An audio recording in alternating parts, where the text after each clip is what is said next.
Hi friends, welcome to ఒరే మచ్చ YouTube channel. జింబాబ్వేతో జరగబోయే 4వ టీ20లో టీమిండియా యొక్క ప్లేయింగ్ 11 ఎలా ఉండబోతుంది? ఒక్కో మార్పు అయితే గట్టిగానే కనిపిస్తుంది. ఆ మార్పు ఏంటి? ఏ ప్లేయర్ పైన వేటు పడే అవకాశం ఉంది? ఏ ప్లేయరు జట్టులోకి వచ్చే అవకాశం ఉంది?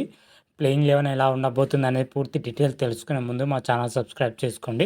పక్కన ఉన్న బెల్ ఐకాన్ మాత్రమైతే క్లిక్ చేసి పెట్టుకోండి. ఫర్దర్గా మీ వీడియోలు అప్లోడ్ చేసినప్పుడు మీకు నోటిఫికేషన్ వస్తుంది. జింబాబ్వేతోని మన టీమిండియా వచ్చేసరికి 5 మ్యాచ్ల టీ20 సిరీస్ అయితే జరుగుతుంది. ఇప్పటికే 3 టీ20లు అయితే కంప్లీట్ కావడం జరిగినాయి. అందులో వచ్చేసరికి 2-1తోనైతే భారత్ లీడ్లో కొనసాగుతుంది.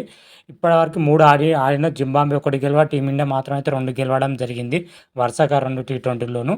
అయితే 4వ టీ20కి వచ్చేసరికి చాలా ఇంట్రెస్టింగ్గా జరిగే అవకాశం అయితే కనిపిస్తుంది. ఎందుకంటే టీ20 సిరీస్లో నిలవాలి అంటే ఈ మ్యాచ్లో తప్పక గెలవాలి జింబాబ్వే మాత్రమైతే. అదేవిధంగా ఈ మ్యాచ్లో గెలిచి టీమిండియా మాత్రమైతే టీ20 సిరీస్ని కైవసం చేసుకోవాలని అయితే చూస్తుంది. ఇరు జట్ల మధ్య ఈ మ్యాచ్ అయితే చాలా అంటే చాలా ఇంట్రెస్టింగ్గా సాగే అవకాశం అయితే కనిపిస్తుంది. ఒక సైడ్ వచ్చేసరికి సిరీస్ కైవసం కోసం భారత్ జట్టు ప్రయత్నిస్తుంటే సిరీస్లో నిలదొక్కునేందుకు మన జింబాబ్వే ప్రయత్నిస్తుంది. ఇరు జట్ల మధ్య ఓరావరి పోటీ అయితే మనమైతే చూడబోతున్నాం. అయితే ఈ మ్యాచ్లో వచ్చేసరికి మన టీమిండియా ప్లేయింగ్ 11లో 1 లేదా 2 మార్పులు అయితే చూసే అవకాశం అయితే కనిపిస్తుంది. ఒక మార్పు అయితే ఖచ్చితంగా కనిపిస్తుంది అని చెప్పుకోవచ్చు. అభిషేక్ శర్మను పక్కన పెట్టి అతని ప్లేస్లో వచ్చేసరికి రియాన్ పరాగ్ తీసుకునే అవకాశం ఉన్నట్లయితే టీమిండియా మేనేజ్మెంట్ నుంచి మనకు అందుతున్న సమాచారం. ఎందుకంటే అభిషేక్ శర్మ సెకండ్ టీ20లో సూపర్ సెంచరీతో రాణించడం జరిగింది. ఓపెనింగ్ పొజిషన్లో వచ్చేసరికి థర్డ్ టీ20లో వచ్చేసరికి అతన్ని 1 డౌన్గా దించడం జరిగింది టీమిండియా మేనేజ్మెంట్. 1 డౌన్లో ఆశించిన స్థాయిలో రాణించలేకపోయాడు. అతను వచ్చేసరికి ఓపెనింగ్ పొజిషన్లో దించాలని ఓపెనింగ్ పొజిషన్లో ఇప్పటికే టైట్ పొజిషన్లో ఉందని కూడా చెప్పుకోవచ్చు. ఒక దిక్కు యశస్వి జైస్వాల్, అదేవిధంగా శుభ్మన్ గిల్ ఉండడం జరిగింది. 1 డౌన్లో ఛాయిస్ ఇస్తే అభిషేక్ శర్మ అనుకున్నంత స్థాయిలో రాణించలేకపోతున్నాడు. అంతకుముందు 1 డౌన్లో వచ్చేసరికి రుతురాజ్ గైక్వాడ్ సూపర్గా రాణించడం జరిగింది. అందుకే అభిషేక్ శర్మను పక్కన పెట్టి అతని ప్లేస్లో మిడిల్ ఆర్డర్లో రాణించే ప్లేయర్ని తీసుకునేందుకు టీమిండియా మేనేజ్మెంట్ అయితే చూస్తుంది. ఆ ప్లేస్లో వచ్చేసరికి రియాన్ పరాగ్ అయితే కరెక్ట్ సెట్ అవుతున్నది అయితే టీమిండియా మేనేజ్మెంట్ భావిస్తుంది. కాబట్టి అతని జట్టులో తీసుకోవాలని అయితే భావిస్తుంది. ఈ మ్యాచ్లో వచ్చేసరికి అభిషేక్ శర్మ బెంచ్కే పరిమితం అయ్యే అవకాశం అయితే కనిపిస్తుంది. అదేవిధంగా వచ్చేసరికి మరొక మార్పు ఇదంతా 100% అయితే చెప్పలేం. ఓ 10% చేంజ్ చేసే అవకాశం అయితే కనిపిస్తుంది. ఎందుకంటే ఆవేష్ ఖాన్ వరుస 3 మ్యాచ్లు ఆడడంతో వర్క్ లోడ్ నేపథ్యంలో అతను పక్కన పెట్టి ఇప్పటికే వర్క్ లోడ్ నేపథ్యంలో రెస్ట్ ఇచ్చిన ముఖేష్ కుమార్ని జట్టులో తీసుకునేందుకు టీమిండియా భావిస్తే మాత్రమైతే తీసుకునే అవకాశం ఉంది. లేదంటే వర్క్ లోడ్ నేపథ్యంలో ముఖేష్ కుమార్ మరోసారి అయితే రెస్ట్ ఇచ్చే అవకాశం అయితే కనిపిస్తుంది. 2 మార్పులతోనైతే టీమిండియా బరిలో దిగే అవకాశం అయితే కనిపిస్తుంది.